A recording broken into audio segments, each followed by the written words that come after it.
Nous sommes ici au studio central Jean Lewis, sur la radio de la communauté, invité, donc le troisième invité à cette édition spéciale du 72e anniversaire de l'Assemblée générale des Nations Unies, Monsieur Bernard Pongui. Alors, bonjour Bernard. Bonjour Jean Lewis. Voilà Bernard Pongui, un habitué donc de ce studio, donc de cette antenne de Congo Live 11. Bernard Pongui, première question sur cette assemblée de l'ONU. Le discours de Monsieur Donald Trump, il parle de la violence sexuelle à l'égard des femmes. Le cas du Congo, je crois que ceci s'applique à la société congolaise. Il parle de nouvelles formes d'esclavage qui est l'esclavage, disons, soumission sexuelle. Qu'en dites-vous? Bon, écoutez, Monsieur John Lewis, c'est bien beau, hein, nous apprécions le discours de Monsieur Trump du fait qu'il vient de mentionner une question qui, aujourd'hui, mine l'Afrique sur des violences envers les femmes. Les cas les plus probants que nous voyons en République démocratique du Congo, on essaie de voir plusieurs femmes ont été mutilées, plusieurs femmes subissent des violations sexuelles.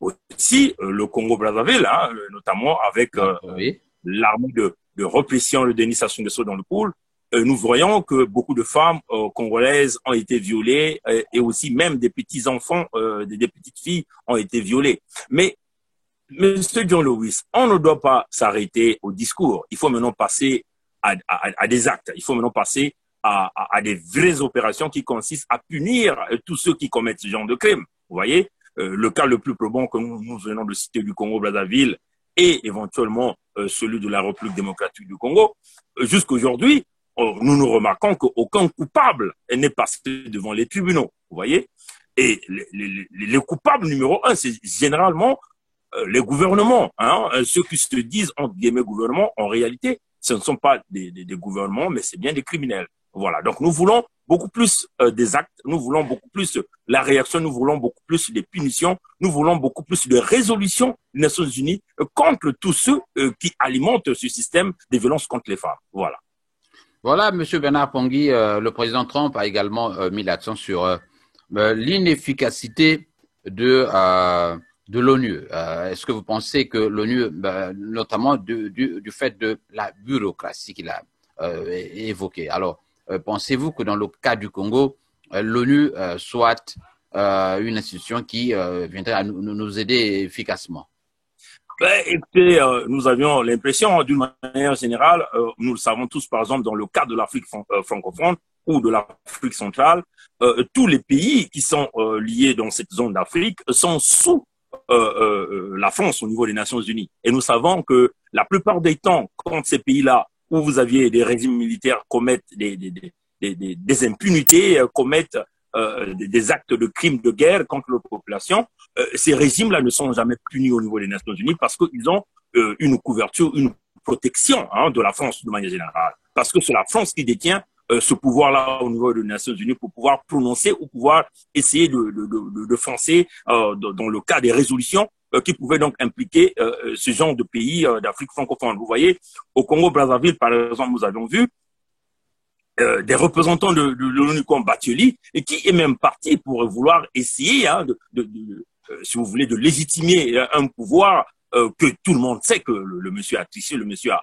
fraudé, vous voyez. Mais dans l'affaire de l'ONU, il y a aussi la corruption. Il faut noter, hein, la plupart des envoyés spéciaux des Nations Unies qui sont envoyés au niveau de l'Afrique, ils ont des collaborations avec les présidents en place, donc une sorte de, on veut dire, de collision, hein, dans la concrétisation dans la prise des décisions. Voilà pourquoi nous disons à M. Trump, oui, éventuellement, il y a une inefficacité de l'ONU.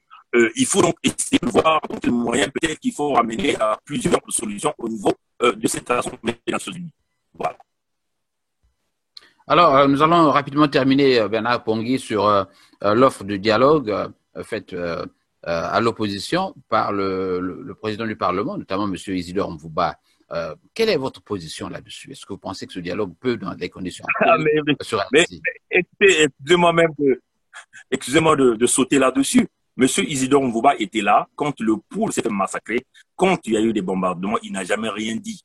Nous pensons que c'est un dialogue qui veut être basé sur l'ethnie. Hein. Ils veulent encore ethniciser le dialogue au Congo. Le dialogue au niveau du Congo, ça ne va pas seulement se faire entre le régime criminel de Denis Sassou Nguesso et les ressortissants du département de Pôle. Le conflit politico-économique du Congo est un conflit national qu'un homme a usurpé le pouvoir et veut vouloir encore aller dialoguer avec les ressortissants du Pôle pour mieux diviser les Congolais et mieux régner. Cela nous disant non.